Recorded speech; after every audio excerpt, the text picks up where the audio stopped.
안녕하세요. 놀라운 논란의 미스터 논란입니다. 손흥민이 활약하고 있는 토트넘 소식입니다. 토트넘은 최근 디나모 자그레브를 상대로 16강전 1차전을 2대0으로 마무리 지었습니다. 손흥민 선수는 65분 만에 베일과 교체되어 그라운드에서 나가게 되었으며 다음 경기인 아스날전을 위해서 체력 안배를 해주는 무린유 감독의 모습을 볼 수 있었습니다.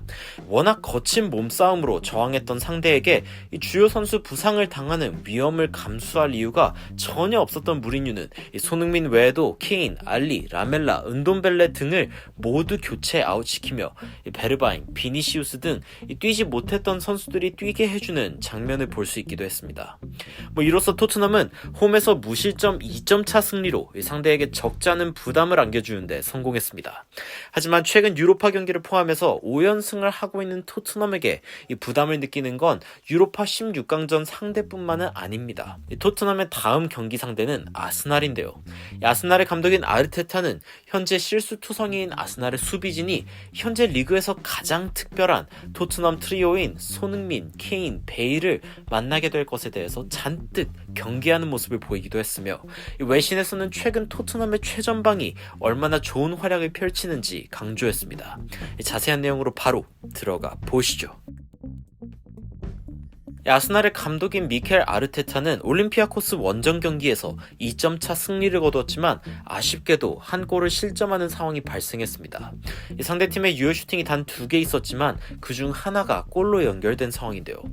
그래도 나름 원정에서 3골을 득점한 아스날 입장에서는 좋은 경기였지만 현재 9경기째 무실점 경기가 없는 아스날은 수비진에 대해 고민이 있는 상황입니다. 미러지에서는 아르테타의 인터뷰에서 벌써 다음 상대인 토트넘에 있는 트리오인 손흥민, 케인, 베일 트리오에 대해서 가장 특별하다며 경계하는 모습을 보였습니다. 현재 유럽 모든 대회를 통틀어 102개의 골로 유럽 5대 리그에서는 바이에른 뮌헨 다음으로 가장 많은 골을 기록하고 있는 토트넘이며 이는 아스날이 신경 쓰일 수밖에 없는 상황인데요. 물론 토트넘은 유로파 리그 팀들을 상대로 다득점하는 모습을 보여주었기 때문에 사실상 이 자체가 토트넘의 공격력을 증명하는 수치가 아닐지도 모르지만 최근 케인, 손흥민, 베일 선수가 모두 폼이 어느 정도 올라온 상황이기 때문에 이러한 상황에 토트넘을 맞상대하는 아르테타 감독은 고민이 깊은 상황입니다. 아스날을 상대로 토트넘의 최정상급 트리오인 손흥민, 케인, 베일의 출전이 유력한 가운데 아르테타는 그들에게 골을 허용하지 않는 것이 얼마나 큰 도전인지 이해하고 있는데요. 아르테타는 토트넘의 공격진을 향해 이러한 찬사를 날렸습니다. 사실상 토트넘의 공격진들 사이에 있는 퀄리티, 정확도, 이해도 그리고 케미스트리는 그들을 상대하기 상당히 어렵게 하며 유럽에서 가장 특별한 공격진 중 하나입니다. 그야말로 런던 지역 라이벌인 관계이지만 토트넘의 공격진은 인정할 수밖에 없는데요. 아르테타는 토트넘의 공격진에 대해 이와 같이 추가적으로 코멘트했습니다. 그들은 많은 것이 필요한 팀이 아닙니다. 그들은 스스로의 기회를 만들고 팀으로서 상당히 좋은 연계를 보여주는 팀입니다. 정말 상대하기 어렵겠지만 당연히 그들을 막기 위해 최선을 다할 것입니다. 이 기사는 케인, 손흥민 그리고 가세한 베일까지 합치면 현재 리그 27경기에서 34개의 골을 넣었다는 걸 강조하며 아스날과의 경기에서도 입맛을 다실 것, licking their lips라는 표현으로 현재 12경기에 단 한 경기 클린시트를 기록한 아스날을 바라보고 있는 토트넘의 공격진의 모습을 표현했습니다. 최근 토트넘은 심지어 5경기 중에 4경기를 무실점으로 틀어막았기에 이 공수 간의 밸런스가 돌아오고 있으며 어느 때보다 분위기가 좋다 평가받고 있는데요. 물론 손흥민 선수의 골 침묵이 아쉽지만 폼을 잃은 모습은 전혀 아니기 때문에 이 손흥민 선수의 골 역시 자연스럽게 터져나올 것으로 기대되고 있는 상황입니다. 물론 상대 감독인 아르테타는 무실점을 위한 노력을 계속하고 있다고 밝혔습니다. 우리가 실점할 확률 자체는 지금까지 상당히 낮았습니다. 그래서 사실 우리가 하기에 달렸다는 게 그나마 긍정적인 상황입니다. 아르테타는 그래도 최근 결과에 좀 더 꾸준함이 필요하다면서 모든 경기에 꾸준히 지켜야 할 기본적인 부분들이 있다고 밝혔습니다. 최고의 팀들이랑 경쟁하기 위해서 보충해야 할 부분이라며 말이죠. 무리뉴 역시 아스날에 대한 질문을 받긴 받았습니다만 그 질문은 교체 시에 무릎에 아이스팩을 댄 케인에 대한 이야기였습니다. 이 케인이 아스날과의 경기에서 과연 뛸 수 있는 것인지 물었는데 무리뉴는 이에 대해서 이렇게 답했습니다. 저는 케인이 뛸 수 있기를 기대하고 그럴 수 있을 거라 믿습니다. 상당히 큰 경기이며 그 경기를 케인이 못 뛰도록 막을 수 있는 큰 문제들은 보이지 않습니다.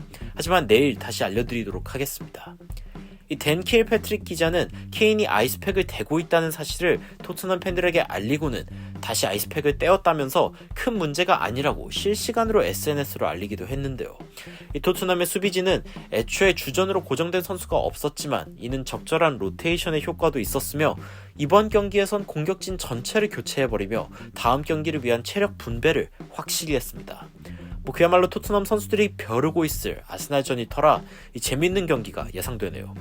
이 외에 무리뉴는 BT 스포츠에게 케인과 은돔벨레는 100% 출전할 것이라며 이 둘의 몸 상태가 괜찮을 것이라고 이야기하는 모습을 보이기도 했습니다. 반면 최근 무리뉴는 아스날이 과거에 토트넘의 유로파 경기 후 일정이 있어서 더 힘들었던 상황에서 더 유리한 입장이었냐며 토트넘의 이번 일정상 유리함을 지적한 기자에게 일침을 가하는 모습을 보이기도 했는데요. 아스날 팬들은 이에 대해 격분하면서 조별리그 단계와 16강전 토너먼트 단계의 일정 강도는 분명히 다르다고 이야기하며 이 무리뉴의 도발에 분노하는 모습을 보여주기도 했습니다. 확실히 분위기가 올라와 있는 토트넘이지만 방심은 절대 할 수 없는 상황입니다. 이 지역 라이벌들의 더비 경기들은 무슨 일이 일어날지 예측하기 어려우며 사실상 큰 분위기 반전이 일어날 수도 있기에 이 토트넘은 아스날의 최근 수비 폼과 상관없이 최선의 경기력을 보여줘야 할 것이며 더 큰 상승세로 이어가야 하는 상황입니다. 이 아스날 경기 이후 유로파 원정길에 힘든 일정이 예정된 토트넘은 해당 경기 3일 후 아스톤 빌라와의 경기 그리고 그 후 치러질 뉴캐슬전 이후에는 맨유, 에버튼과의 리그전과 더불어 맨시티와의 카라바오컵 결승까지 중요한 일정들이 이어지기에 어느 때보다 상승세가 필요한 상황입니다. 게다가 아스날과의 이번 경기는 이후 아스날을 유로파에서도 만날 수 있기에 마치 유로파 결승을 위해 싸운다는 각오로 싸워봐도 괜찮을 듯하다는 생각이 듭니다. 이 두 팀 모두 유로파 8강 진출이 유력하기에 3월 중순 8강전 추첨 결과에 따라서 이 8강에선 같은 리그 팀들도 만날 수 있기에 바로 8강전에서도 만날 수 있는 상황입니다. 물론 토트넘에게 최근 좋은 대진운이 따랐기에 더 좋은 상대를 만나게 될 수도 있겠지만 이는 토트넘을 포함한 16강에 있는 모든 팀들의 결과가 나와봐야 알겠죠. 과연 수비가 걱정인 아스날을 향해서 토트넘은 좋은 경기를 보여줄 수 있을지 그리고 최근 골 침묵의 시간이 길어지고 있는 손흥민 선수는 팬들이 간절히 바라고 있는 이 골로 다시 한번 팬들의 기대에 보답하는 모습을 보일 수 있을지 그리고 앞으로 도움 하나만 더 기록하면 2시즌 연속 리그 10-10 기록도 세우기에 그 부분 역시 팬들이 기대하고 있을 것이라는 생각이 드는데요. 손흥민 선수와 토트넘 응원하는 마음으로 오늘 영상 마치도록 하겠습니다. 추가적으로 흥미로운 외신 소식이나 해외 반응 있으면 전달드리도록 하겠습니다. 댓글로 의견 남겨주시면 더 발전된 영상으로 찾아뵙도록 하겠습니다. 논란 제들리는 미스터 논란이었습니다. 시청해주셔서 감사합니다.